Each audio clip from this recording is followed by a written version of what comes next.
დიეგო ველასკესი ამ ერთი შეხედვით ჩვეულებრივ ნახატში მრავალსაუკუნოვან პასუხგაუცემელ გამოცნობანას გვეთამაშება. თავდაპირველად თითქოს ყველაფერი გასაგებია. კომპოზიციის ცენტრში ვხედავთ ესპანეთის პრინცესას ინფანტა მარგარიტას. მენინებით და ჯუჯებით, რომლებიც ჩვენ გვიყურებენ. გოგონა, რომელიც რატომღაც ძაღლს კრავს ფეხს. ჩვენ გვიყურებს უკანა ფონზე მდგარი მამაკაციც, რომელიც რთული გასარკვევია სცენიდან გადის თუ შემოდის. დაჟინებულად გვიმზარს ესპანეთის პრინცესაც და თავად მხატვარი დიეგო ველასკესიც.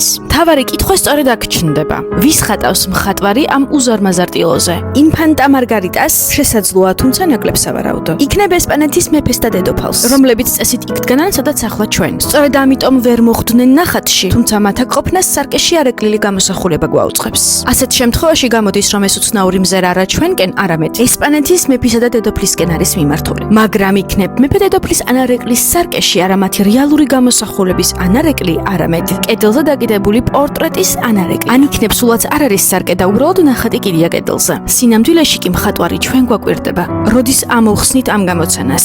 ამზადებს უზარმაზარ ტილოს ჩვენს დასახადად და გვეუბნება, რომ სამყარო ისევე როგორც ეს ნახატი ერთი დიდი ოპტიკური ილუზია.